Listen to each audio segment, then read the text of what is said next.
Welcome back to more Enderal Forgotten Stories. I'm Negative Zero. Thank you for watching. I hope you're doing all right. Well, we were back here safe in Ark. We just left Uri's house, and I think it's time for us to read the next volume of The Butcher of Ark. Now, my reason for reading this, as I've said before, is that I believe that the Butcher of Ark series has something important to it. First of all, the Veiled Woman, the one who got us killed, and we now know that we're actually dead. She's the person that kickstarted everything that happened, everything that's happened in the game so far. I believe that she's the reason why we are the prophet and one of these emissaries that are supposed to try to stop the end of the world in the first place. And she's mentioned in the very first volume of the Butcher of Ark, and I want to see if she shows up again, or if she has anything to do with what happened to Jael, Tanner's son, who is the Butcher of Ark. So we're going to go ahead and read the fourth volume and see if there are any secret mysteries about the Veiled Woman or the High Ones or anything else that happens to this poor man in the series of books that he wrote. Now, we've also heard that there's like a final volume of the Butcher of Ark that initiates you into the whatever it is, and it would be fascinating. Maybe if we read all of them, we'll find out more about that. I don't really know. So anyway, let's go ahead and begin Volume 4, Ashes. It must have been around 2 o'clock in the night when I put my plan into action. The voices from below had started to fade around midnight, but I did not want to take any unnecessary risks. I carefully stepped outside my room and looked into the hallway leading to the stairs down to the tap room. However, I quickly drew back my head when I heard muffled, heavy steps rumbling up the stairs. I closed the door behind me and listened. A woman and a man, probably drunk, judging by the irregularity of their steps. Could it be one of the two brutes? No, his voice sounded too bright, too soft, and too tired. I waited until they had passed my door, and until I heard their door closing. Then I swiftly stepped into the hallway again. Now it was empty. Quietly, I went towards the stairs and peeked down to the tap hall. Nothing. Even the maidservant and the host seemed to be sleeping, and only the typical smell of grease, alcohol, and sweat told of the numerous guests who had indulged themselves a few hours ago. I nodded contentedly just as to confirm myself and returned to my room. An empty taproom indicated that even outside there was nobody except for a sentinel, maybe a beefy farmer's son who wanted to earn a few extra coins. Carefully, I checked the utensils that I had concocted for my revenge, and I tied the leather pouch that contained them around my waist. Then I pulled the hood of my vagabond's gear deep into my face and congratulated myself for its purchase again. I opened the window without effort or noise and swung out the blinds that were supposed to protect the room from the cold of the night. Just a little creak. I looked down the wall. I was filled with a feeling of gratification. Indeed, I was less muscular and strong than the brutes, but I was agile and flexible instead. My hands were long and slim, perfectly fit for my purpose. Slowly, I climbed out of the window and was filled with a cozy, almost thumping warmness, even though a cold wind was blowing. I felt as if I even drew power from the dull feeling inside me. I glanced down and surveyed the situation. I was lucky in two ways. First, the host had given me a room on the second floor, not the third one.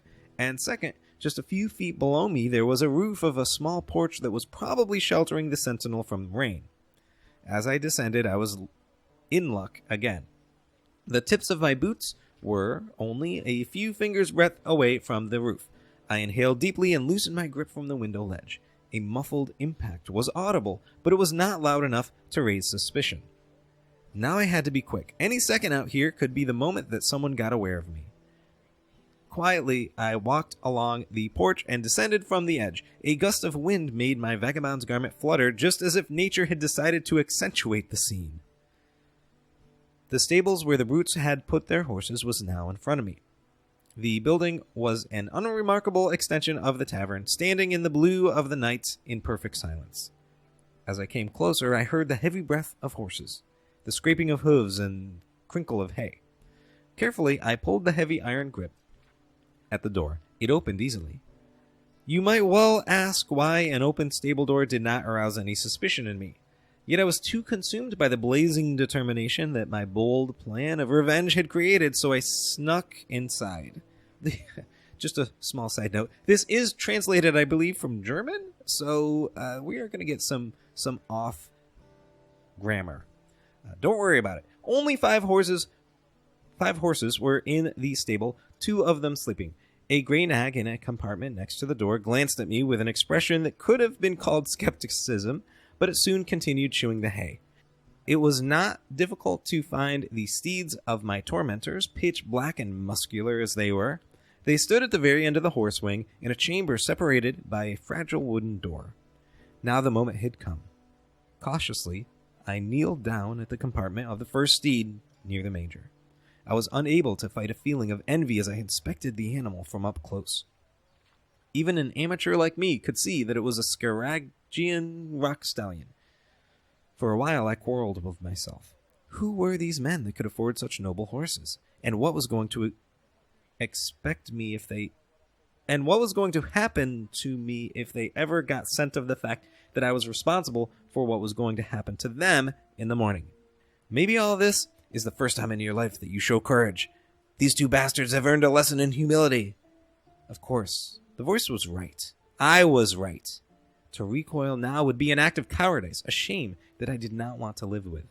Indeed, these 2 had earned a lesson in humility, and I was going to give it to them. My fingers slid into the leather pouch at my side, felt out the small vial, and pulled it out. Shear cap dust. The eponymous mushrooms usually grew in sparsely vegetated stony landscapes, and the cliff that Fogville was situated on was exactly such an area. The application of these fungi was one of the first things that Mother Pylea had taught me when I was a novice in the village. Mixing the dry powder with whisper tree resin resulted in a sticky pulp that considerably accelerated the healing rate if applied to an open wound. As whisper trees grew in almost all areas of Enderal, except the barren lands of Thalgard, the Frostcliff Mountains, and the Pinnacle Desert, it was highly advisable to take along a vial of concentrated shear cap powder on extended journeys.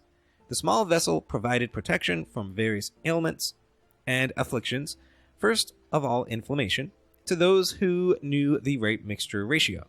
However, the cap's powder had another effect that was unknown to the common people.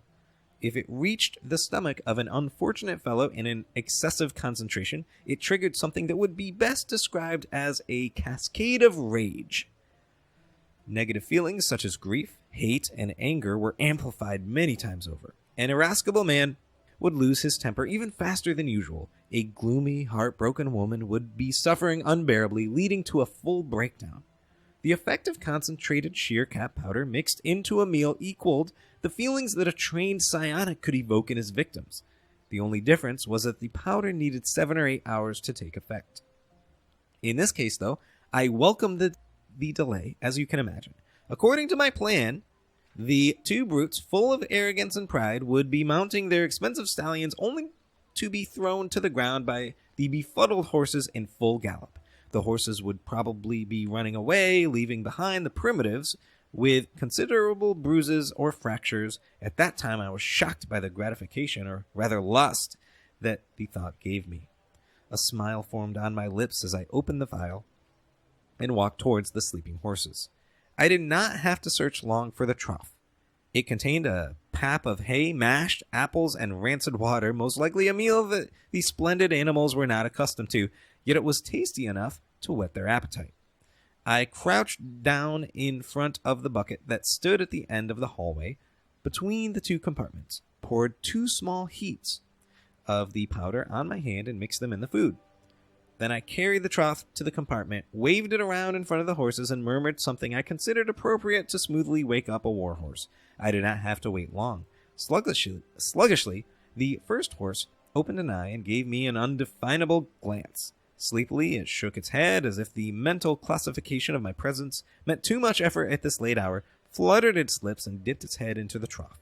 It is working! Damn it, it is working! The thrill of anticipation that had filled me when I entered the stable now mingled with a glowing feeling of triumph, and I felt more alive than ever. Strange indeed. There I was, a young priest of about 30 winters, playing a prank on 2 brutes who had been bullying me. However, instead of feeling impish or cheeky, I saw myself as an impersonation of justice as an avenging angel who contributed to the betterment of humanity with his action. Well, so the circumstances fit into each other, and the first butterfly flew, as the veiled woman would say. Oh, that's interesting. And the first butterfly flew. I wonder that now that makes me think that the veiled woman is trying to engineer a sort of butterfly effect, right? If you've seen the movie or read about it, the butterfly effect where you can affect major changes by doing little things. And that does seem like something the veiled woman would be all about, but I don't remember reading that before. Was that in the first book? Maybe. I feel like I would remember that, though. I'll have to take another look at it. But that seems, maybe that's the significant thing I'm looking for in this volume. And the first butterfly flew. In any case, let's continue. I was so consumed in my satisfaction that I did not perceive my surroundings. Therefore, I heard the heavy steps behind me only when it was too late. I felt a heavy paw on my shoulder. Startled, I turned my head, which was my first mistake. Now the buccaneer was able to identify my face, which before was hidden in the darkness. He seemed to instantly realize what I was doing. "You lousy swine," he snarled, half statement and half question. His breath, smelling of alcohol, was the last thing I heard before he clashed his right fist into my face without waiting for a response. I heard a sharp snap and felt a burning pain shooting up my head. The force of the blow threw me back so that I fell on the sparsely distributed pieces of hay on the floor. My head reverberated as if the pillars of the Sun Temple had burst asunder on it. "Miserable son of a whore," I heard the buccaneer amid the noise. "You haven't had enough, have you?" The pain made me ache and I tried to crawl forward. Instantly, I felt an exploding pain in my right side as the giant thrust his rigid leather boot into my side. "Huh? What is your problem, you piece of crap?" he shouted, full of rage. "What is your damn problem?" Another thrust followed, now into my ribs. I heard them cracking noisily, and for a moment I was unable to breathe. I was foolish enough not to understand that the buccaneer's questions were not questions but expressions of rage. So I held up my hand and tried to give an explanation for my presence here. As a result, his boot hit my head, and my face was dashed onto the hard stone floor. I felt hot blood running down my forehead, my cheeks and my nose, and everything went black. Using the last of my strength, I crouched like a child in its mother's womb in order to better endure the force of his attacks. "You miserable fool," I thought. "You damn fool! He's going to kill you, damn it! He's going to kill you!" These thoughts crossed my mind over and over while I expected his next kick. But no kick came. I was confused, and between the blood in my eyes, tried to recognize something in the dark. The giant had turned away from me and kneeled before his horse, worriedly caressing it. The soothing words he whispered to the animal made a stark contrast to the brutish crying that had accompanied his attack. He does not recognize me, I thought, while in pain. He does not even recognize me as a threat. What happened next, and most importantly, what I felt, will be hard to put into words. I remember how I suddenly felt the leather sheath of my iron dagger. I had considered it to be smart to keep it disguised, and I carried it with me simply because I had forgotten to leave it in my room in the tavern. Everything happened faster than I was able to think, instinctively, bestially. Anyone who had received a well-trained hard blow on his nose knows how painful it was. However, my experience of pain vanished in an instant, and I felt how the dull feeling in my stomach, the feeling that at the beginning of my failed act of vengeance had become determination and anticipation, began to transform.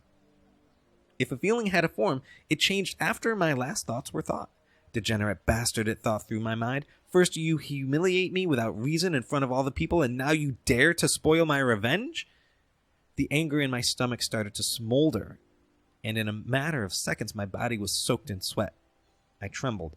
He was going to pay for this. The subhuman, the worthless piece of filth that considered himself above the law only because of his bloated upper arms and his physique.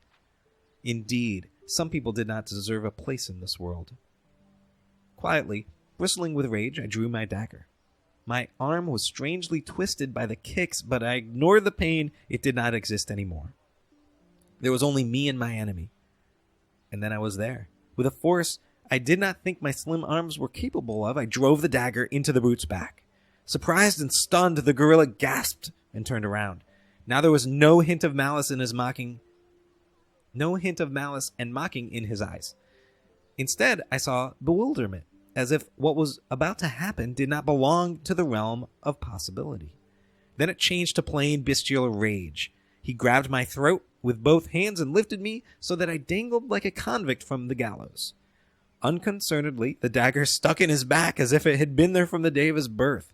I felt how he tried to choke me, but the instant I saw the man's eyes, I knew that his time was numbered. It burned inside of me, an archaic, destructive force, a mixture of rage, euphoria, and a flush of victory ran through my veins, my mind, and every part of my body. With full force, I kicked the tip of my boot between his legs. Instantly, the man uttered a terrified cry, unclamped the hands around my neck, and sank down. I did not hesitate for a second. Quickly, I grabbed the dagger in his back and pulled it out vigorously, only to stab him again in a different place. This time I felt resistance, so I changed the angle of the weapon and turned it jerkily. The man roared, and now his voice did not sound human anymore. Weak and disoriented, he tried to fall backwards and thus throw himself on me, but it was in vain. You dare to evade your punishment?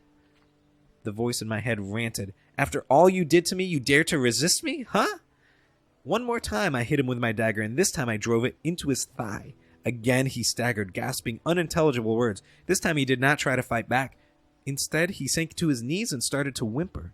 He wants me to stop. It shot through my head, and an insane, triumphant grin filled my face.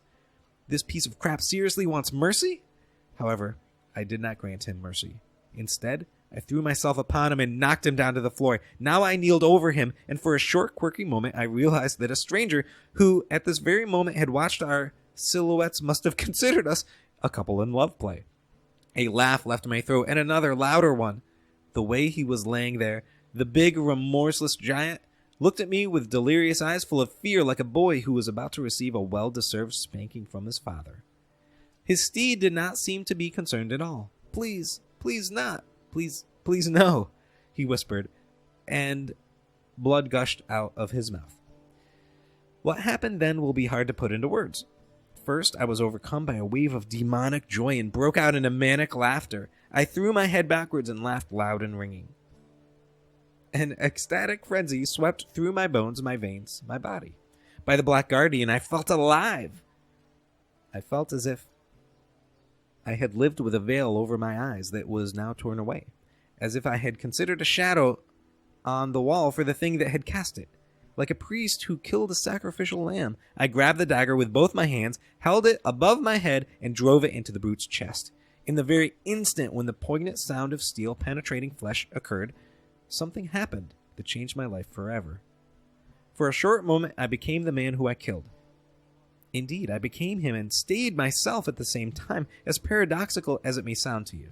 First, a wave of unknown memories swept across my mind.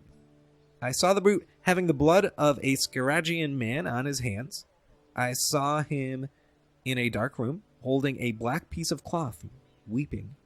I saw him together with his chum, it was his brother, in a large stone hall, standing in a circle of people who held each other's hands. Each of the images appeared with the force of a striking hammer, and with every new image the tingle increased, the flaming delight in my body intensified, and the obsession that controlled my actions grew and became more consuming. Feed me, the dark part of myself cried, louder and stronger with each image that appeared to me. Feed me with his flames.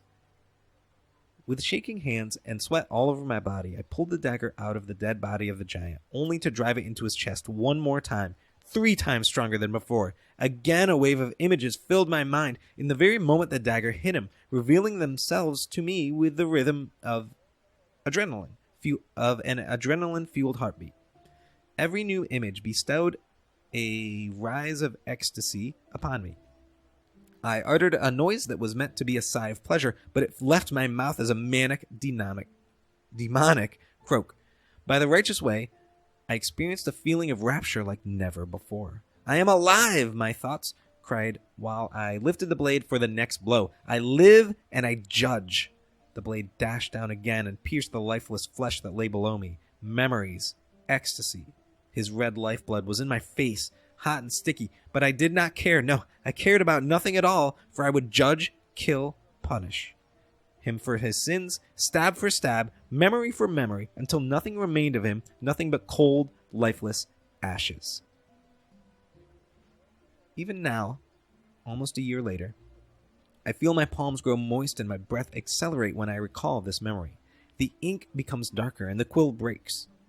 But you will not be able to understand my feelings as a damned being from a non-rational point of view. There are numerous reasons for this. The first reason is that it is very likely you are disgusted by my account. You are right, for I describe a barbaric act in an almost celebratory manner. However, it is the only way to make you understand my thoughts, to some extent at least. The second reason, however, which is attributable to the first, is the one that weighs most. There are things you can only truly understand if you experience them yourself. Among them are sex, the ecstasy of pain during a deadly fight, and not least, the end of life itself, death. How exquisitely we could reason upon the latter, creating explanatory models for its nature, emanating from the path, the chants of the monks, from Erasiel, or a philosopher's mind. Yet in the end, it will make no difference. We will truly comprehend it in the moment we face it ourselves. The ecstasy that had got hold of my body, like the blue death got hold of a wild magician's mind, was all of the above and none of it. It was the fire. It filled me up and burned in every part of my body. All my limbs felt boiling hot, and my heart beat insanely within my chest. What I had done seemed to be morbidly wonderful, lofty, even stimulating, and, in a perverted manner, sexual. I did not believe for a second that I did anything wrong. No, there was no right or wrong. There was only me and the driving force inside of me, originating from somewhere apart from the gods, demons, and the laws of this world. I was judge. My will was my sword, and the man the convict. There was nothing more. All of my movements were instinctive, archaic, pure. What I did was nothing more than the consequences of intricate circumstances. Just like a wolf that tears apart a lamb, I did only what I, Jael Tanner's son, had to do in this moment. At least until the fire expired. How late might it have been? The cock's crow had not sounded yet, but a few birds chirped in the dense forest next to the fields of wheat. One of the steeds was still sleeping, defying the laws of sound. The other one just scraped its hooves impatiently on the hay-covered ground. I had not moved a bit after my final stab. The man who some hours ago had mocked me lay below me, battered and disfigured, and the dark blood on my hands had started to dry. Unmoving and rigid as a wax doll, I kneeled above my work. At one point, I had felt something like a zenith. As mentioned earlier, I had felt more burning and ecstatic with every stab. The flames inside me had grown, and grown. Then I felt as if an enormous infernal pillar of flame shot up from my stomach to my eyes, blazing, hot, searing. After that, my reason started to return. Less and less I thought with the diffuse voice in my mind. More and more I became Jael Tanner's son again, born in Fogville, a pathless priest and murderer. I realized what I had done, but like a warrior after a nerve-wracking battle, my mind and body were too weak and I was unable to think straight. So I dropped the dagger, put my head back, closed my eyes, and listened to the silence. 10 minutes passed, 15, half an hour. Only when I heard steps nearing the stable, I broke free from my rigor. But I was unable to act accordingly. A good boy wipes off the dirt from his plate. Shot through my head all of a sudden. A good boy wipes off the dirt from his plate. Slowly, I turned my gaze. It was the buccaneer's chum.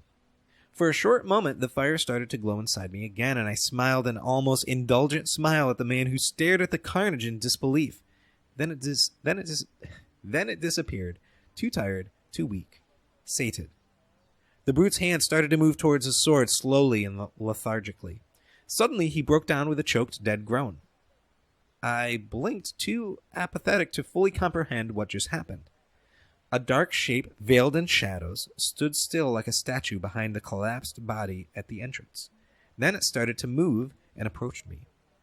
The silver beam of a moon that was almost defeated by the sun shed light on the face of the figure. It was the Bew. Some steps in front of me, he halted and stemmed his hands against his hips. He appeared to me like a docker who examined the payload that had to be carried from the ship to the wharf in hours of hard work. Then he smiled, engaging, perceptive and scornful. "You actually have it," he spoke in a pleasant baritone, fascinated. "What?" The Bew laughed. Well, what? He paused and for a moment seemed to look right through me. Then his eyes met mine again, and I perceived them in a curious change that I was unable to comprehend at that time. The fire. And so ends Volume 4 of The Butcher of Ark. Ashes. Thank you so much for watching. I hope you've enjoyed our time together. We'll continue on our adventures in the next video. Take care.